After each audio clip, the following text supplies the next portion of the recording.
Oshinoko is undoubtedly the most popular anime of the spring 2023 season with an insane rating of 9.20, thanks to the fact that its first episode was a movie-length special covering its first volume with an overall insanely high quality production value. Every single social media platform is filled with comments about how great it is, but is it deserved? Is this just another overhyped anime with forced emotional investment, or is it actually something with a well-written story, interesting characters and plot twists?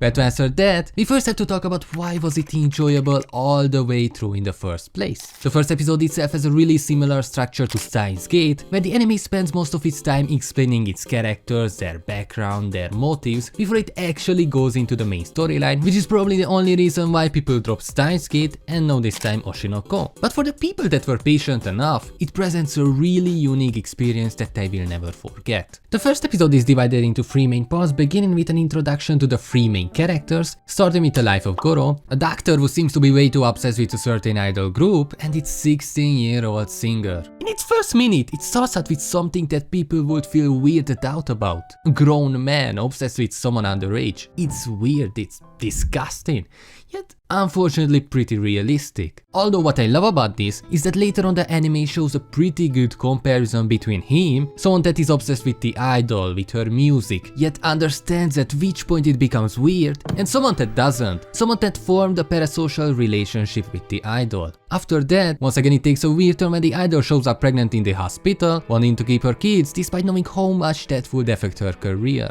Goro is shocked, realizing that his favorite idol is pregnant, yet these emotions doesn't overwhelm him. He's able to stay composed, think as a doctor and not as a fan, promising her safe delivery. After 40 weeks, Ai goes into labor, accepting to deliver her twins with the help of Goro, however that never happened. Just before the delivery, Goro went outside where he encountered a person who seemed to be aware that Ai was staying in that hospital. Knowing how risky that is for Ai, Goro starts running after the stalker but loses sight of him, which results with the stalker pushing him down the hills, ending Goro's life. Or so he thought. Opening his eyes, Goro finds out that he has been reborn as Aquamarine Hoshino, Ai's newborn son. But he's not the only one. Another character that has been reborn is his twin sister, Ruby, who was known as Sarina, one of his old patients. She was the one who introduced him to this idol group. She was obsessed with them, with their performance, with the idea of being an idol, dancing, entertaining others. Things that she wasn't able to do in her current condition, unfortunately passing away at the age of 12. While these two are the main characters of the anime in its future episodes, the first episode mainly focuses on one character and her journey to success, the idol, Ai Hoshino. Ai is a really interesting character who we get to know on a much deeper level than the other two. The whole point of being an idol is to entertain others, to show how energetic, how happy, how perfect they are no matter what struggles they might face. An insanely competitive industry that is even harder to stand out from, yet I want to prove that she can be successful and experience happiness at the same time. After all, hiding her kids is nothing more than just another lie.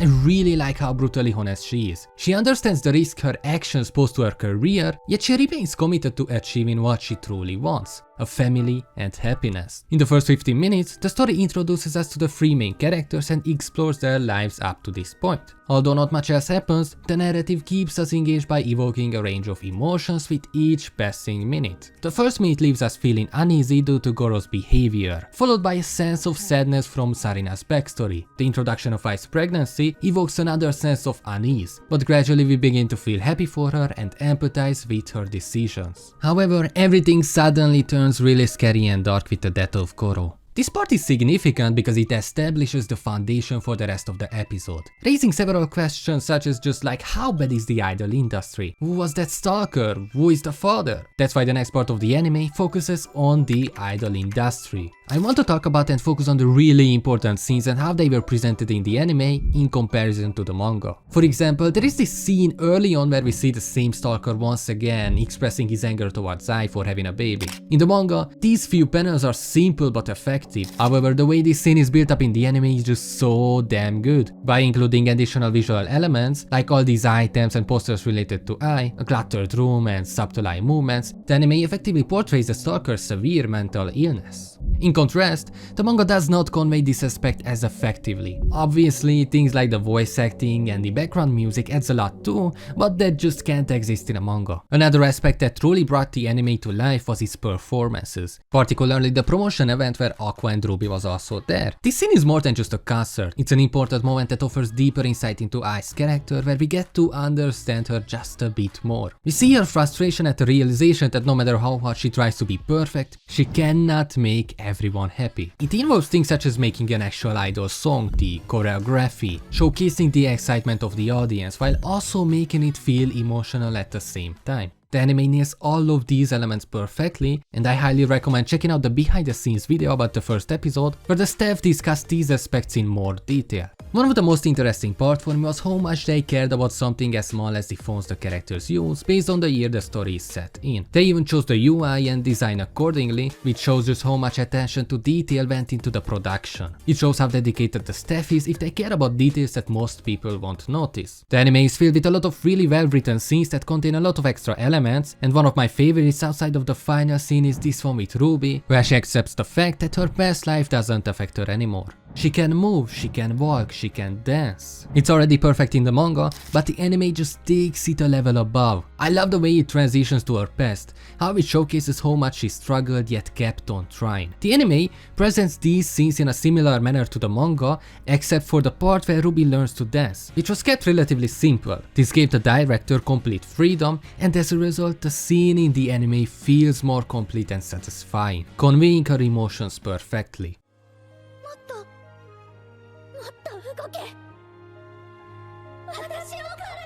This main part of the first episode went through the struggles of Ai, how much she tried to become perfect in every single thing she done. We can see her going from performing in idol concerts to branching out into TV shows, movies and modeling, and I really like how it shows that the more popular she got, the more her apartment appearance improved. But all of these things were just a build up for the third part, which is the final scene. In the manga, it starts with a scene of how she got hired as an idol, how she believed that her lives could become reality, that she could truly love her fans, truly love her children, yet still haven't achieved that. Back to current time, as she heard someone ringing the doorbell, she opened the door and got stabbed through her chest. I really like how in the anime, they added all of these extra scenes, showcasing her life flashing before her eyes, finishing it off with this really brutal yet really pretty scene of her getting stabbed. While the rest of the scene follows the manga faithfully, the anime fills in the in-between moments with well-animated scenes that doesn't exist in the manga. These include the depiction of how much blood Ai lost, the smooth transition between Aqua and the Stalker, the focus on Ai's eye, and the Stalker's increasing desperation when he realizes he hasn't achieved his goal. These small details add so much to the overall scene, making it enjoyable and fresh even for those who have read the manga before. The scene ends with her contemplating what they could have done in the future, and finally being able to say, "I love you."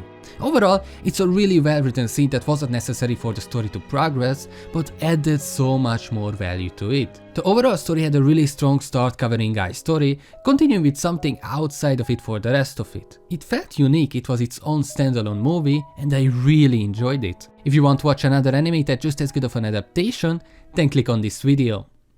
Goodbye.